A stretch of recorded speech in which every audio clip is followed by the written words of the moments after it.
Hello, hello, hello. Yay. All right, now I'm on something. Yay! Welcome. I'm just waiting for the whole room to get in, and then we'll get started with another fun edition of you wanna be in voiceover, huh? Right. So I cannot wait for anyone who did not join us last week. My dear friend and one of the funniest women I know, Candice Milo, or Candi Milo, has been in this business a very long time. I'll let her talk about that. But she is, and she's done many shows with 3D Theatricals. She was in our Full Monty, The Addams Family, Mamma Mia. She's just an incredible force to be reckoned with, and it's going to be a really fun and informative day today. Today we're gonna talk a little bit about fun stuff. Of course, we're going to talk about some of her favorite roles that she's played. We're going to talk about, some of her commercial stuff. Excuse me. And then we're going to get into kind of a how-to. We'll go step by step from equipment on into auditioning, booking a job, what's expected once you book a job, all those great things. So without further ado, Miss Candi Milo. Get my little piano in the back with everything on it. Sorry, my green screen. Love, love, love. How are you, love? I'm good. I'm good. When did we speak? Last week or 2 weeks ago? I forget when we did this last. That I was like, God, it's all. Yeah, it's all running into. This is when we need, like, kids have like Garanimals days of the week underwear. This is when we need those. That would be really helpful to me. Because I got up this morning, panicked that I had to put out the trash cans. And then I was like, no, Tuesday, not Wednesday. Yep. Tuesday, not Wednesday. All right. So we're doing, and by the way, everyone, if you have questions, you can post them in the chat and I'll try to answer them, pose them to Candi as we go. But we also will open it up to a Q&A a little bit later before we leave. And then, Sophie, you can't hear any audio for some reason. Try to sign out and sign back in. Sorry, I saw that in the chat. Okay. Yeah, I see it too. I can see the chat. Yeah, hopefully. Can everyone else hear? Can you like nod? You know what? If you can go to Sophie, if you haven't left yet, go to the top bar where it says zoom.us, go to meeting and then put in unmute audio or join with audio. Look how I was muted. I didn't know what Zoom was before we started this thing, and now we're all professionals at it. Right. I'm like, and too bad we didn't all buy stock in the company before all this. Hi.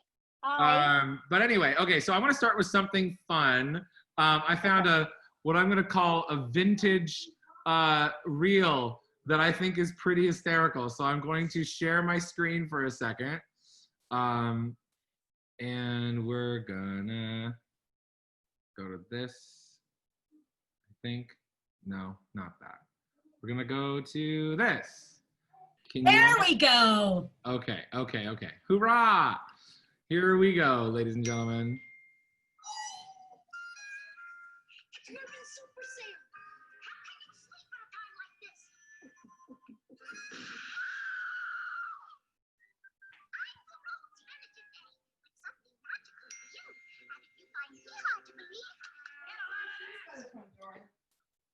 You guys, it's so good. It's I love it that none of those aired, but it's like none of them aired. None of them aired.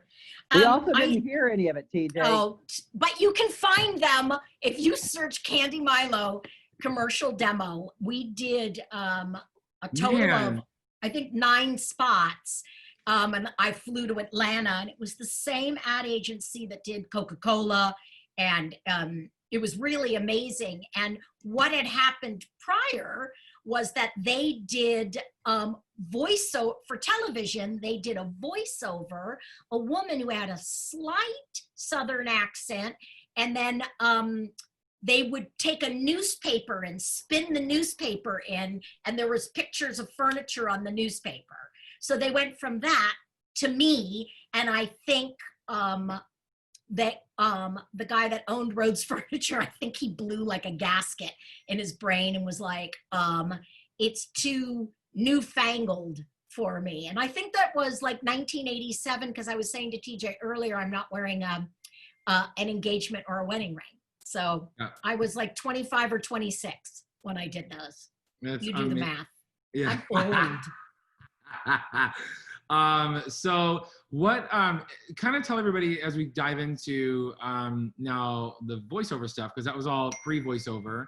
Right. What was your first VO gig? How did you book it? Because there's always the, how do you get the first gig? Do you know what I mean? Like, Right. how did you get the agent, the first gig? That's what everyone who wants to break into that wants to know. You know what I mean? Right. Well, it was a time of a lot of socializing when I started with William Morris, which is odd. And I'll just tell you that I was being hip-pocketed for singing and stand-up, because I originally truly came to LA to be Bette Midler. That's what I wanted to do. I wanted to do characters, I wanted to sing, and I wanted to do stand-up. And I had seen her when I was very young. And so I moved to LA and there was no gigs as Bette Midler.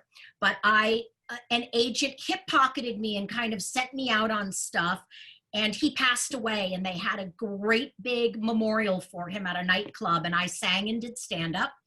And his assistant, who they'd made an agent, handed me her card and said, "We want to represent you." And I was like, "Oh, I'm going to get signed, and by the William Morris Agency, oh my gosh." And I look and it says voiceover and animation. And I was like, "Bye, not interested. It's where actors go to die." And she looked me up the next day in the phone book, because there were phone books back then. And she said, "Hi, this is Nina. I met you last night. You never called me. Where do you live?" And I was like, "Oh, I live just down the street in the world's tiniest apartment in Beverly Hills." She said, "Walk down and come and meet me." So I walked down and I met her. And she said, "You have this interesting voice. It's, blah, blah, blah. We think you can really do this." And they put me in a booth, which was a closet, a giant closet with a reel-to-reel tape machine. And I auditioned for Perkins Family Restaurants as a waitress, Dentine Gum as a young girl, and Tiny Toon Adventures for Steven Spielberg. And I booked all three. And they called that beginner's luck, which it really was, because it was weeks before any of those jobs took place. It took about a week for me to book them. But I was with William Morris from 1985 until 1989 before they signed me. I did end up booking the role of Sweetie on Tiny Toon Adventures, and they still wouldn't sign me because they didn't know whether or not it was going to be real for me to do this. I was very young. I was really young. I was 22, 23. And so Sweetie was your first VO gig, right? And my first audition ever. Okay. And I went to the old Hanna-Barbera where they used to have the Flintmobile. Yeah. And I auditioned there for it because it was going to be a Warner Brothers. And did William Morris get you in for that, or that lady? Yes, they got me in for it. And the casting director is still somebody that I'm friendly with today. And they did it at Hanna-Barbera because that's where she was working. And then my callback was for Steven Spielberg. And I think we were on the Warner Brothers lot for that. But actually, Steven Spielberg was in the room. He's incredibly hands-on. And he poked his head out and he said, "Hey," as I was leaving, "you should do this. You're very, very, very, very good at it." And I was like, "Oh, I think I will." Yeah. So much. So for everybody out there, you still need an agent, really. It's very difficult to be an actor / director, what we're doing at home during the pandemic, and be your own agent. Because the one thing that an agent will do for you is get you paid. All of these things on Voices 1, 2, 3, you are not getting paid for those. A lot of people that I know say they do it to build a reel. We're going to talk about reels. I don't think doing a poorly produced commercial and trying to get an agent off those commercials will work, simply because that agent probably wanted that commercial to go union so that one of their clients could get it so that they could get paid their commission. So it's that, are you robbing Peter to pay Paul? There's other ways we can do a demo tape that are very inexpensive. But you do need that. You do need an agent. As you can see, I got an agent in an audition completely the wrong way. It was really lucky. And now in this pandemic, agents are not going out. We are still recording. We are still auditioning. At this point, probably until June, TJ, we're going to be having to do it on our own. The Hollywood Reporter and Deadline Hollywood said that studios, what they're required to do to make studios and lots sanitary, they're really pushing that for major studio feature films and not for animation. So real quick, in regards to, you know, I know, like, for example, for theater in LA, not New York, but in LA, you don't need an agent because you know, it's easier to get seen and you know where to find the auditions and blah, blah, blah. Now for voiceover, it sounds like it's pretty much like a requirement because it's like, or unless, is there a resource similar to like Actors Access that lists, you know, VO work where you can self-submit? Yes, you can. The issue with that has always been that getting paid. That's what the hardest thing to do is. And then especially during this pandemic, you are not going to be sent to a studio to record it. Right. So even if you were to book it, I would say for that your beginners now is a really great time to test out equipment, to try setting up a studio, to try self-building. Which is a great transition because we want to talk about equipment. So yes, we're gonna, and then we'll get into even more fun stuff, character development, all that good stuff. But it all does start with equipment because you need to be able to record a decent demo. You need to be able to, obviously, so much of the work now, even before the pandemic, is being done from home. And it will make or break, as a story you told last week, and I don't remember if you told the room or to me privately, but oh no, we told the room that you know, you gave the better audition and everyone said, we loved you, you're the better person for it, but the other person has a better microphone than you do. So you lost the gig because of equipment. So let's talk about that. I know that not everyone's be able to run out and buy, you know, $6,000 worth of equipment. But you know, what do we suggest for beginners, people that is still decent equipment, because obviously you get what you pay for, but you don't have to go out and spend $6,000 initially, but then, and or people who are in it right now, maybe have equipment, what do you suggest as an upgrade? So one of the first things that I want to talk to you about is the equipment is to record your voice. The equipment is to enrich, enhance, record your voice in a studio-like environment of silence. That's what you want. You don't want it to be muffled and muted, so you don't need to have a closet full of pillows, but a closet works great. That's all I have. I mean, last couple of weeks ago, I turned it around. I did have to upgrade my soundproofing because I have neighbors. So I bought a twin mattress pad that you put on top and nailed it into one wall. And then I have had moving blankets in the garage and did that. I put a sliding velvet curtain with a wood rod that I taped, so it sounds nothing. But let's get into the microphone. What I am working on now, and I am a working pro, so let's start with me and then go backwards. I am working on a Neumann T103, which is a condenser microphone, an XLR.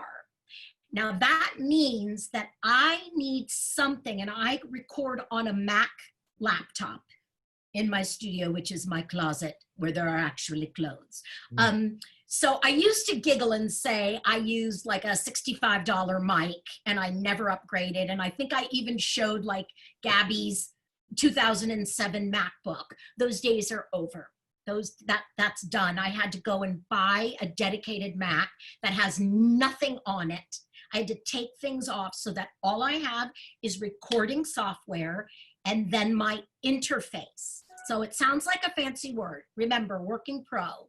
a $1,500 microphone, a Mac, an Apple Apogee, which the cord comes from the microphone into this. So I am able to control my gain, my loudness. Now for 30 years. Lord knows you need it because you're a loud woman. And you know that I'm pingy. That Yeah. my sound is really bright. So even as I talk into my computer, I can hear it bouncing off the screen because it's glass. So I have a pop screen in front of this super expensive mic that better pay for itself. And then it goes into this interface that is all controlled by my Mac. I then record on very, very, very easy, even for these big sessions that I will do. And I have one on Friday, which will be my first session, I work on something called Twisted Wave. And the reason I chose Twisted Wave, I used to work on Sound Studio, but it allows me to send in different formats. And for some studios need to have MP4s, and Sound Studio wouldn't allow me to convert it. I would have to send it to iTunes, and then I needed to start drinking early in the day. And I was like, what software allows me to convert it, please? So I got that, the microphone, the interface. I work on a Mac. So I have the microphone, the interface, that is everything. To connect to a studio, working pros, I got Sound Connect, and Sound Connect is very expensive. It's $650, but you own it forever with free upgrades, which is great, or $99 a year, and then you're set. Source Connect allows me over the internet, not being an ISDN line, to connect live to the studio, audioly. So I can get feedback and people can be in a Zoom session, but the studio is recording me. So I don't need to record, I just need to speak.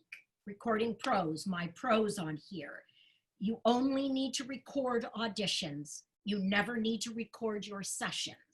That is what Source Connect does for you. It sends your signal to the studio and they record it there. What's important is the interface allowing you, you are talking, you're doing your mic check, check, check like we do in theater, and he's telling you, turn down your volume, take a step back, mark it so you know where you're standing, don't lean in, blah, blah, blah, and it's really great. There's a question saying Sound Connect or Source Connect?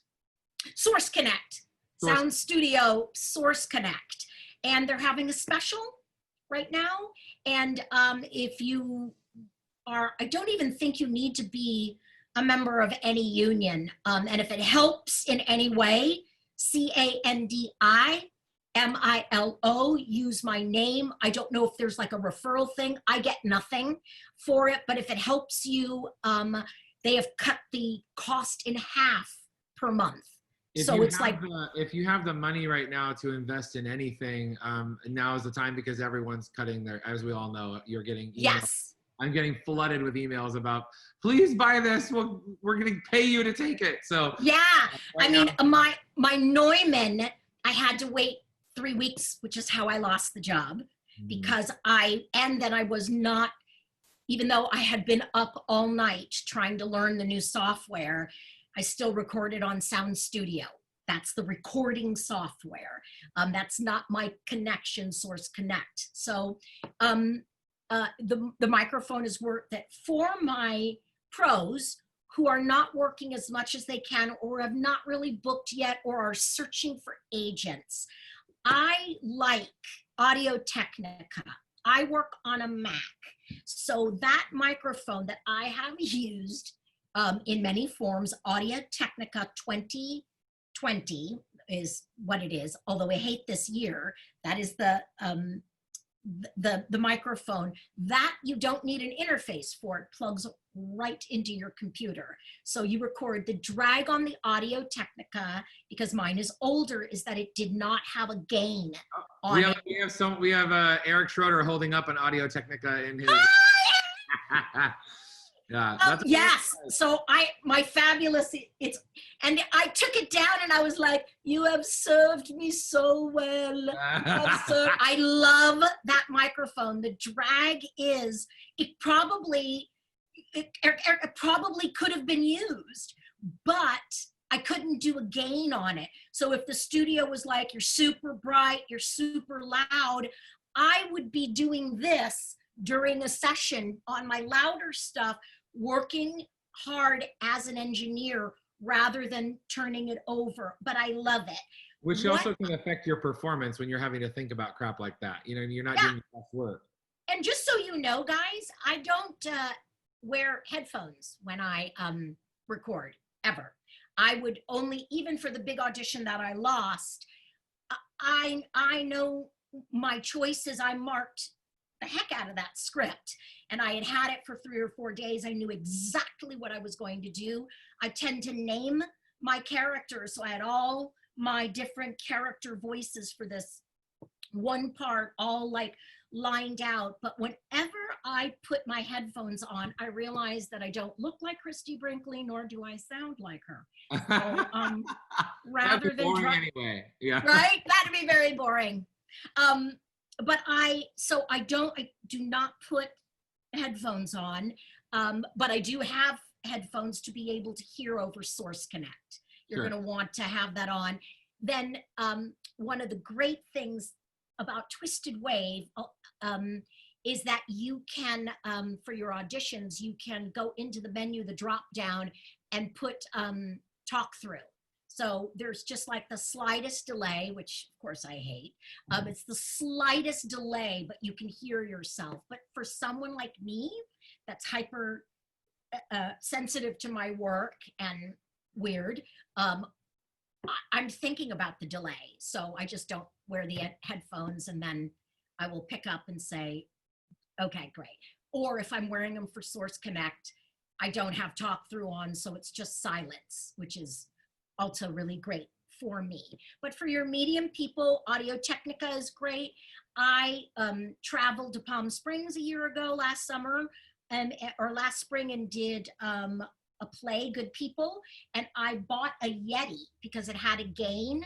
And then as luck would have it, they gave me the master bedroom that had a walk-in closet, and I could put my clothes up around, and it was great. And so I have 8 million microphones. That's a really great. So I have a question, because then you can now maybe start getting into, if you're not a pro and you're wanting to just kind of not a pro for the first time, so, what kind of equipment? And I had one question in the chat that I saw that was like, what do you think about a snowball mic for recording? Yeah, well, but I think snowballs and Yetis are great.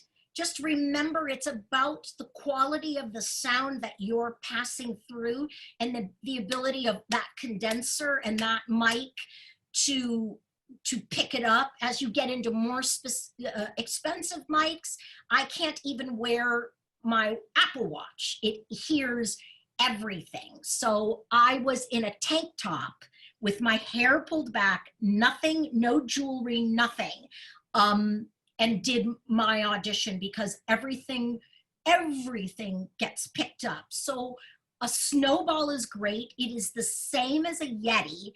I think that the sound is, I think that for a beginner, unless your voice is incredibly pingy, like mine is kind of nasally, brassy, pingy, and I do a lot of a range of voices, you don't need much more than a snowball. You don't, because you're not going to be going down here and talking like that, and then going up and being super bright, where you're going to need to be able, right? You're not insane yet.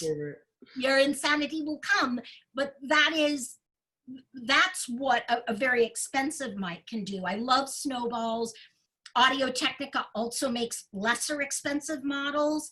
What about beginner audio recording software and converters? Any recommendations there? Yes. So I have an Apogee Duet, which was stupid expensive, but I got it because it was plug and play, which just made me stop drinking vodka in the middle of the day. It was good. And I'm teasing. This is water. Anyway, if you're not working on a Mac where you can plug the mic right into your USB port, literally, and then it will show up in your applications and you can set it up. You can get something for $103 from Guitar Center called a Scarlett 212 or 2i2, and it's got controls. If you're working on a PC, you know, you're still going to need an interface because you're going to have to get, I wish I had the cord handy and I could run and show you what it looks like to go into the bottom. Wait, hold please. I'm in my studio. Wait, hold please. I'm back. So they sent me an extra cord. I don't know if you can see, that's what will never go into your computer. You need to find a connector and interface that you can plug that into, that the other thing is a USB, and get it into your computer. So software, Twisted Wave, I think is great. I'm trying to learn, Eric, no laughing, I'm trying to learn Pro Tools.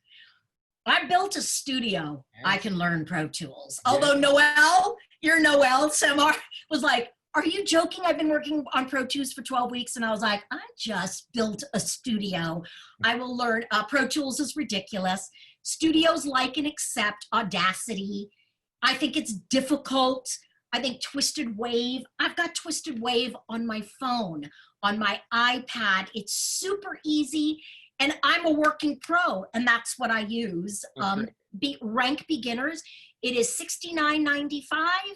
It is free, or there's a $29.99 version as an app. And I think they do it for Android as well, but they have an app, and then you can just use anything for it. But I use it, and I always say, it is not so much the quality of the software program that you're using. The more expensive and the more complicated it gets, it just allows you to regulate your tones better. And Right. I say, let the studio do that. But do practice runs. Know when you have to lean back, when it's like singing. When you know you're going to hit the big note, you need to let go, here it comes. Or you're going to scream, you need to let sound know, I'm probably going to scream on this line, so that they can moderate you. So for your rank beginners, a snowball, I think the Yeti that I got was $69. Twisted Wave, I bought the whole thing so that I can get up, so I don't have to worry about upgrades. That was $79.99 or something like that. I own it forever. Your Source Connect, there's Pro Tools, there's Audacity. And also Pro Tools, we got Joseph Ott says when you get a Scarlett 2i2, you get free Pro Tools as a yes, but for a limited time. And that's what it is. And it's a limited program, trust me. There was like tears flowing from my eyes. We all across VO got an email, all agents sent it out. Saying, here's what you need yesterday. Here's what you need to get yesterday. And then 1,000 working pros went online and cleaned out Scarlett's, cleaned out Neumann's, cleaned out Pop Screens, cleaned out.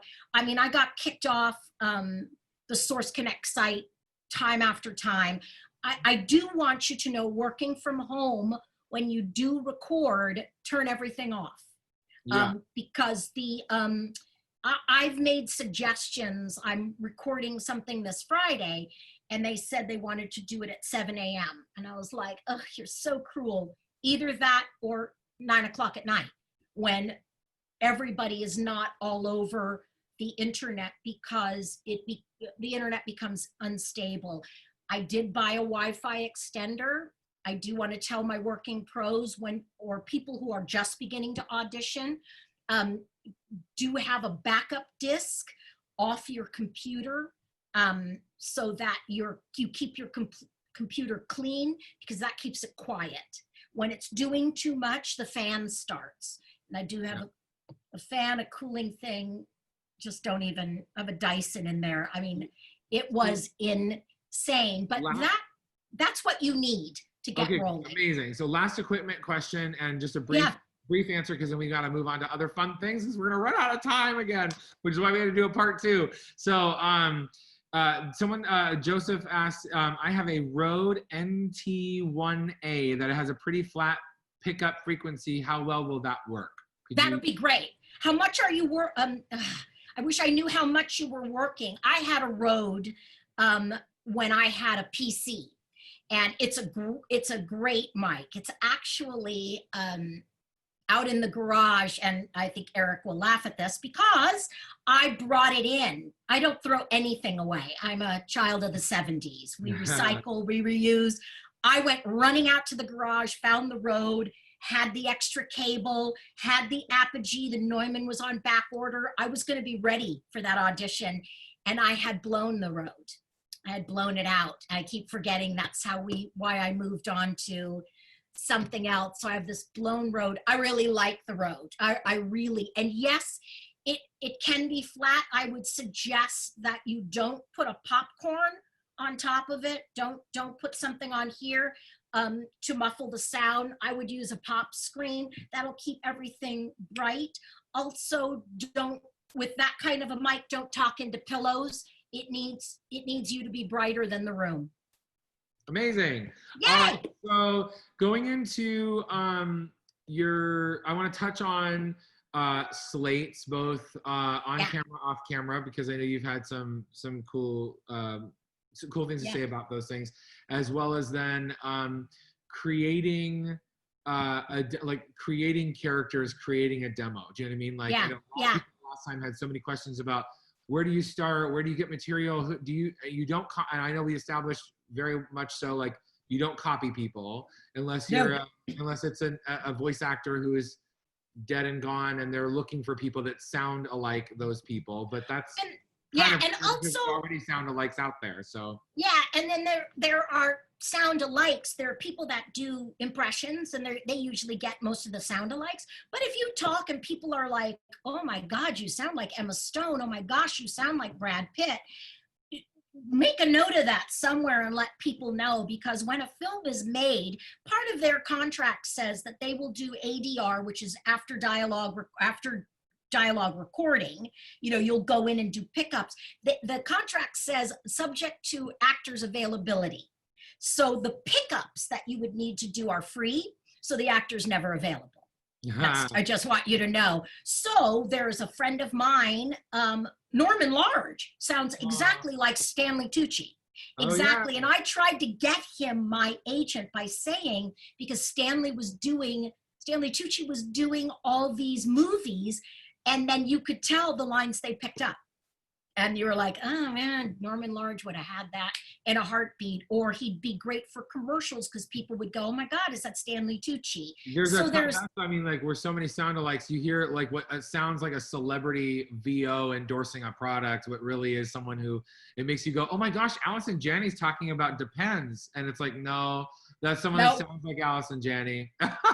Yes, and there was my favorite thing is that I can't think of his name, Colin Hanks, Tom's brother, and then Richard Dreyfuss's brother, Lauren, are both friends of mine. Why can't I think of, it's not Colin. And everybody would think, oh my God. And I'm friends with Barbra Streisand's sister. And it was like, everybody is like, oh my gosh, it's them. No, it's a sibling. And when Barbara's sister, when she came to see whatever show, I think it was Full Monty or something, right? I was like, oh my God, Barbra Streisand is here for like a split second. It's so funny. Yeah, the sibling thing is real.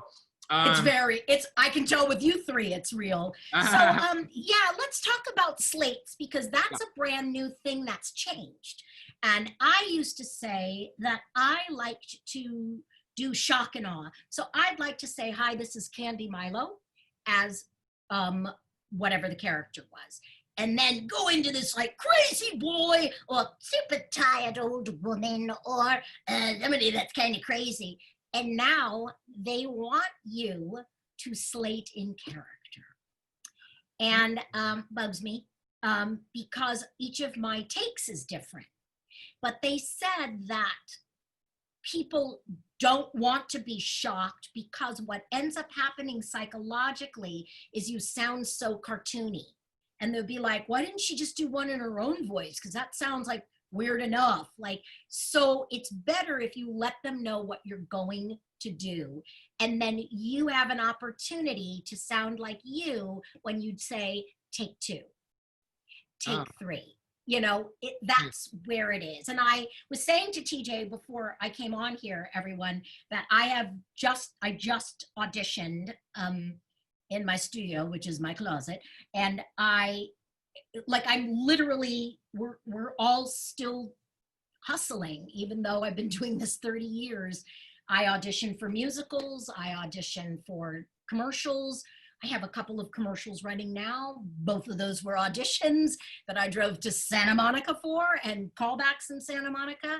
And then I audition for absolutely everything. And I did just do a commercial, and then they're re-looking for a character we had all auditioned for months ago.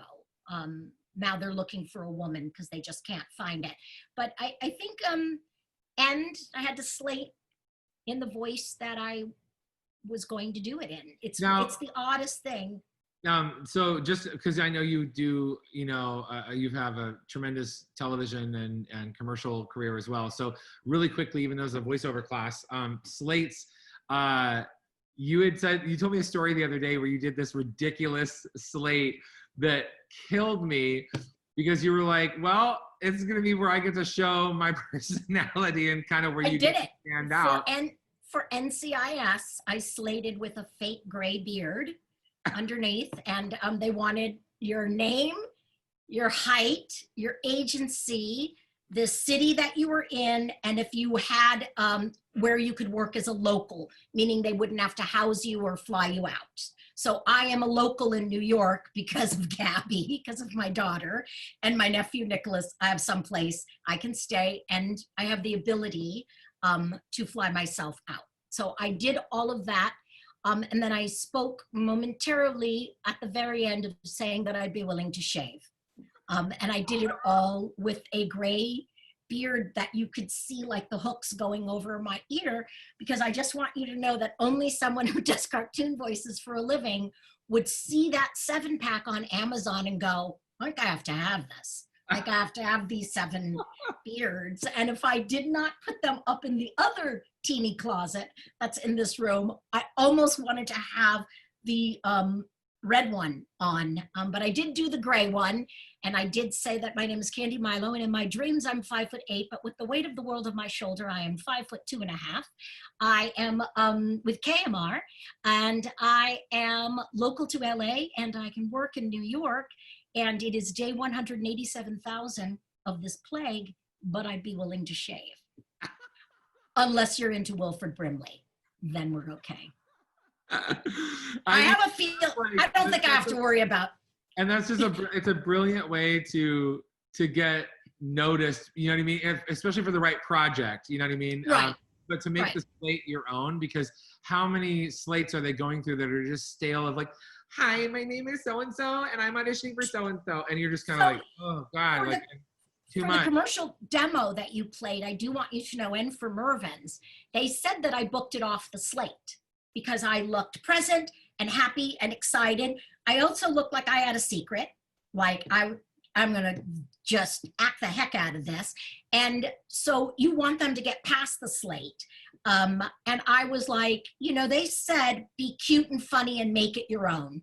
However, right before I hopped on here, I told TJ, I took a self-taping class with Marin Hope through an organization I belong to called Stage 32. And she talked about slating for on camera. And it was very much what you would expect. No goofing around. You want to start up close and pan out. And if you're all by yourself, then just a full body shot. Then you sit, stop the tape, start another movie, start it when you're sitting or standing, and it's here to here. In voiceover, we no longer say our agency, because your agency is in the titling of your project. When we record, what we're recording is an MP3 file. And so you just say, hey, this is Candi Milo. And if I'm doing multiple characters in a show, then I will say, you know, this is Mads Rock, Paper, Scissors, as like I would do each one of those as a separate MP3 file.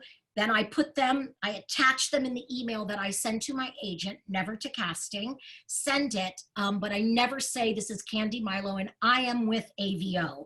My lead agents are Sandy Schnarr and Peter Verano. He does commercials, that kind of stuff, narration. Sandy is animation. There is a sub-agent, Rebecca Hargrove, who does video games. All of those are very, very different things. I can do them all. I am best at animation. That's where people know me. It's where I start laughing. It's where I am most comfortable. But because my agency is sending it in and my agency is in the title of my MP3, I never say my agency. If it's just one character in a video game, I never even say the name of the character that I'm playing. And then I never send multiple takes if it's not multiple personalities. You follow me? I never like send in 2 or 3 takes. I usually like just different reads in the same voice. You're sending in different voices. You know what? Get it right. Yeah. Now, the better thing to do is if you can't cull it together and do some cobbling, just keep doing it until you get it absolutely right. Also, a really great tip that I had forgotten, and that when I used to teach voiceover, I had forgotten, read every single thing on the page. Read it to yourself 10 times. Actors don't read, Candi. What are you talking about? I know. And it was something that someone told me a bazillion years ago. Look what page number you're on. Animation is usually 11 pages. That is an 11-minute, or if it's a half hour, it's 22 minutes, 22 pages. So if you are being introduced on page 8, you're not a main character. That means that you're a sidekick or you're a bully or you're an evil person. This is the kind of stuff reading the entire page is. Read any notes, read everybody else's dialogue, figure out who's primary, figure out what your stakes are, make your stakes very, very high. Keep your energy up.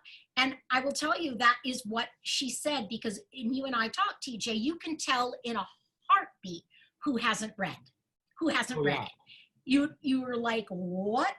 Well, I mean, it's like just in casting, you know, where we put up all the information in the room and they're like, I didn't know you were going to be in the room. I'm like, it was posted right where you signed in, as a matter of fact. So. Right.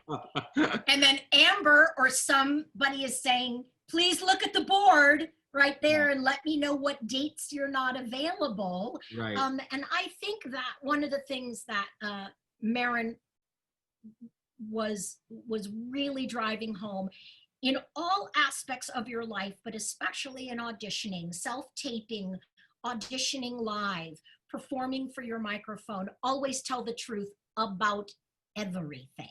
Mm-hmm. They ask you about the story that you're telling, the character that you're creating, the answers that you're giving. Your slate has to be the truth.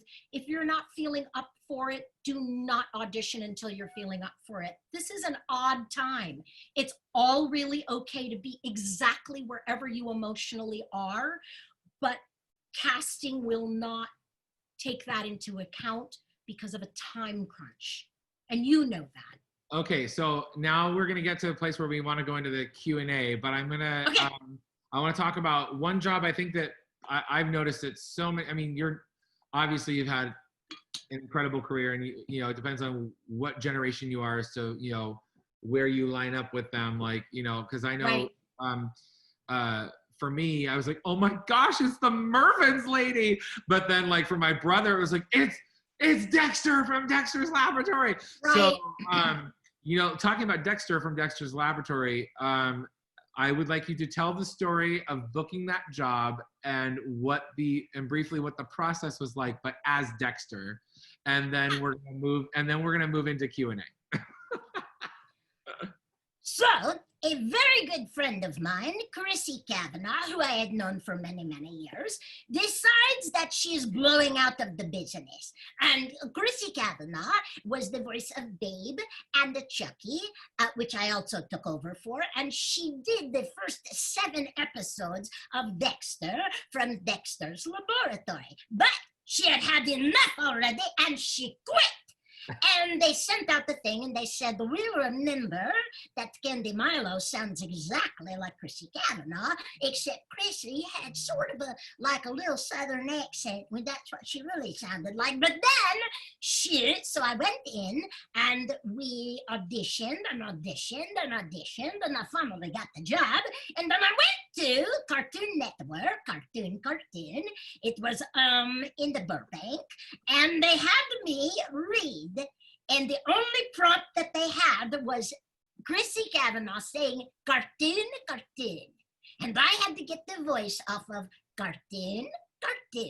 Wow. So I couldn't get it. I was very nervous. So they called the big guy downstairs, Gendy Tartakovsky, and they bring him down the stairs, and he's coming in, he's very large, and he's very mean. And he says, Candi, I want you to do it like this. And then he did it, and then I realized he was the actual voice of Dexter, because this is what, again, the Tartakovsky, he sounds like exactly like this. He sounds sort of like a Mr. Tudball from the Carol Burnett Show. He is definitely Russian, but he has slight Southern accent. It's crazy. And that is how I got the job. And every time I went in, and it was Tuesday morning at 9 o'clock, they would call Gendy and tell him to yell at me. Oh my gosh. He would say, oh my God, do it right. And that is how I got it. Bravo. And then I did. That's amazing, because, you know, as soon as you said Christy Cavanaugh, I was like, oh my gosh, you totally could. If they came out with another Babe movie, you could totally do it. You totally could. You sound like her. That's crazy. And I did Chucky on the Rugrats for All Grown Up and for other things. And then the studio decided that they wanted some Simpson to do it. And my friend Nancy Cartwright did Chucky. And they made her it, and they paid her a lot more money because she was a Simpson. Oh my gosh, amazing. I know. Wow, what a gig. That's the Simpsons, man. Those people are set for all eternity. Wow, for all eternity. So we have our first question from Abby Carlson. Hi. I'm just gonna unmute you and then you can ask it directly. Cool. Yeah, go for it. Hi. Yeah, just kind of what do you recommend specifically having on a first vocal demo? I would say, first of all, your slate has to be killer, and you cannot have somebody else slate your name. So are you talking at a VO or a singing demo? Oh, for a voiceover. Yeah. Okay, so what you want to do is you want to have 3 separate demos. You want to have a commercial demo, an animation demo, and then if your specialty is narration, you read stories really well, do a narration demo, but a video game demo would be really great. They are all 90 seconds long. Anything longer than that is not great, and your best work up front. Because I remember Andrea Romano, who's a very big casting director, and that's who cast me in Tiny Toons, said when she was doing a video game, she had 150 roles, 10 people per role, and she was directing during the day. So she would eat her dinner listening to auditions, and after a while, if you couldn't say your name and you didn't kick her butt in the first 10 seconds, she would move on. So always your best work up front, make your characters very different. What you can do now, everybody for demos, everybody can record dialogue from, you can copy dialogue from cartoons, just don't copy their voices. Copy the dialogues, and you want 10 to 15 seconds per character on your demo. And then what you can do is you can go online and find demo producers. And here's a great resource I want you all to write down. So you want to be a voiceactor.com. So You Want to Be a Voice Actor.com. This is D. Bradley Baker's website, and he will tell you what engineers that he knows can string all of those together. So you want about a minute to a minute and 15 for a commercial demo. You want definitely an animation demo of like a minute and a half. And what I would say for your characters is make them very different. Don't do a lot of young girls. They only need one Princess Sophia type Disney sound. You want to take a look at everything, and that's what you want to do. And I'd say a minute and a half tops on that, because I think if you could come up with 6 solid, doesn't sound like anybody else characters, you're meant to do this. So that's my 2 cents. Amazing question, amazing answer. All right, anyone else have a question for Miss Candi Milo? Raise your hand and wave at us frantically. Gigi and I are looking for people. Looks like you were so thorough, no one else has any questions. That's amazing. Well, then what other fun stuff can we talk about? Like, let's talk about wait, how we're gonna. Eric? Wait, do you have a question? Who has a question? Well, I was gonna say, let's talk about. Well, Eric, do you have a question? Eric has a question. It's not really voice actor related. Yeah. There a full box set of Dexter's Lab out there somewhere? No. Do you know they don't have it? Let me tell you, they don't even have Astro Boy, which I also did. I did like 8 seasons of Astro Boy before it became a movie, and they didn't hire me. Yeah, I know. Whoa. And they were like, Freddie Hightower, they hired. And I will tell you, I went on CNN, I was watching CNN and he was being interviewed.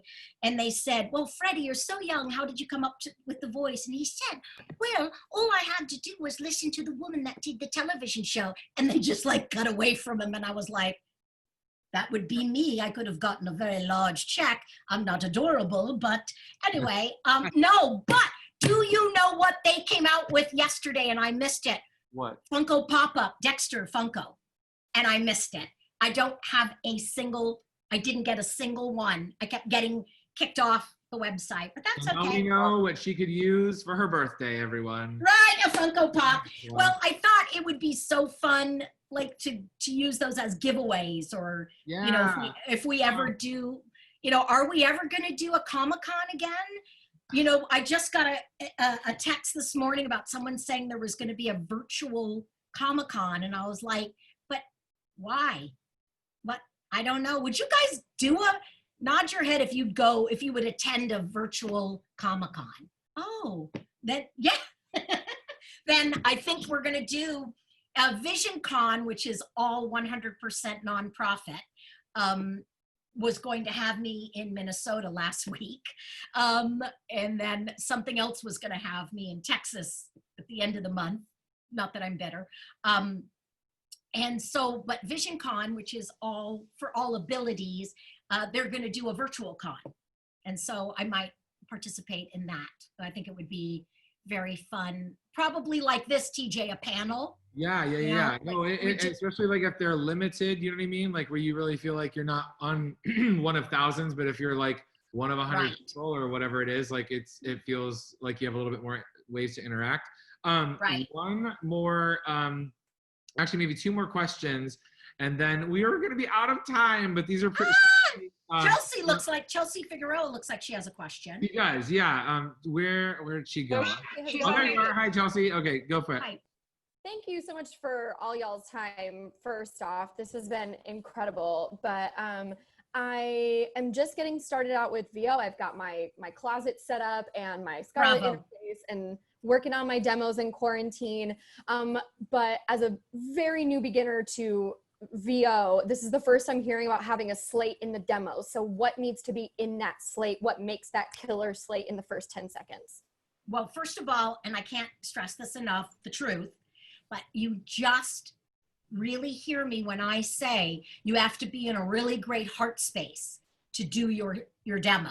So when you say, this is Chelsea Figueroa, and then we start into your thing, it's the way that you say your name. You don't say what agency you're with, because trust me, that will change. You don't say your age unless you're under 18. But you will absolutely, like in my demo, but this was the thing in the 90s, was that I had a Sunday guy say, ladies and gentlemen, presenting Candi, Milo.